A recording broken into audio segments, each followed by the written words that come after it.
एक इशारा हो जाए हे गोविंद, मेरे जीवन में आनंद की बाढ़ आ जाएगी। कुंती ने कहा, गोविंद बहुत कृपा है, बस ऐसे ही दुख बनाए रहिए मेरे जीवन में, ताकि मैं कभी आपको भूलूं ना। दुख आए तो गोविंद याद आते हैं ना। दुख में तो कोई, सुख में तो कोई याद करता नहीं भगवान, दुख में याद करते हैं। गोविंद ने अपने बुआ जी को आशीर्वाद दिया और गोविंद द्वारकापुरी चले गए। साथ में अर्जुन गए थे। जब वहां पहुंचे तो अपने पिता और माता के चरणों में जाकर के प्रणाम किया। गोविंद ने हमको समझाया है, हमको दर्शाया है और बताया है अपने अभिभावकों के प्रति कैसा मनुष्य का भाव होना चाहिए। द्वारका में जाते ही भगवान श्री कृष्ण ने अपने माता और पिता के चरणों में दंडवत प्रणाम किया। गोविंद जानते हैं अगर विपत्ति आ जाए ना, उस विपत्ति काल में अगर किसी संत का, गुरु का, ब्राह्मणों का, गौ माता का, दैव का आशीर्वाद मिल जाए तो उसे कोई काट नहीं सकता। विपत्ति में वो आशीर्वाद आपको बहुत काम आएगा। गोविंद ने समझाया कि अभिवादनशीलस्य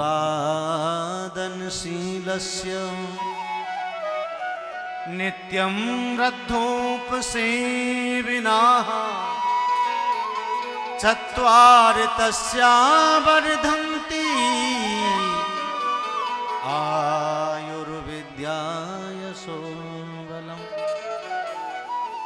अपने अभिभावकों का, अपने बुजुर्गों का, पूर्वजों का और संत गुरु महात्माओं का, माता का, पिता का आशीर्वाद लेने से 4 चीजों की वृद्धि होती है। ये भगवान ने दर्शाया, बताया है। आयु, यश, बल और विद्या। आयुर्विद्या यशुर्बलम। ये तो केवल आपके झुकने से ही प्राप्त हो जाता है। लेकिन दिक्कत कहां है? दिक्कत तो यही है कि लोग झुकना नहीं चाहते। नहीं, हम क्यों झुके? हम किसी के पैर क्यों छुएं? हम छोटे हो जाएंगे। झुकने वाला हर व्यक्ति बड़ा होता है, ये ध्यान रखना। आपने देखा ना, जिस वृक्ष में फल आते हैं वह वृक्ष झुका होता है, और जिसमें कभी वृक्ष नहीं आते सीधा सपाट स्ट्रेट रहता है। झुकता वही है जिसमें फल होते हैं, झुकता वही है जिसमें गुण होते हैं, झुकता वही है जो बुद्धिमान होता है, झुकता वही है जो विवेकवान होता है। और क्या झुकेंगे?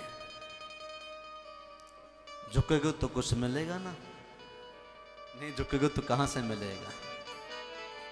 झुकेंगे तो आपको वो मिलेगा आशीर्वाद जो आपके जीवन में परिवर्तन लाता है, आपके जीवन को परिपूर्ण करता है और मजबूत बनाता है, आपको विपत्तियों से हटाता है, आपको विपत्तियों से बचाता है।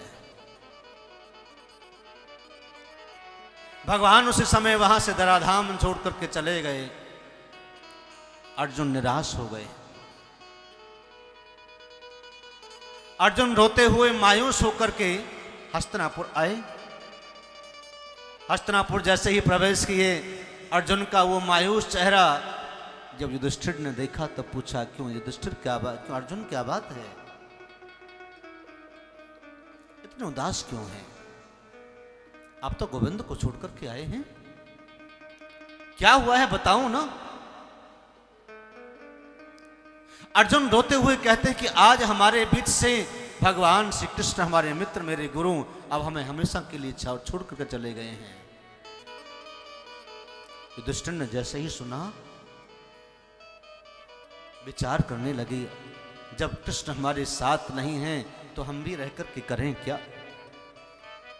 उधर उत्तरा की गर्भ से जो बालक हुआ वह थोड़ा बड़ा हुआ, जिसका नाम परीक्षित था। वैसे असली नाम तो उसका नाम था विष्णु राग। जिसकी विष्णु में राग हो, जो भगवान में प्रेम रखता हो, वह विष्णु राग है।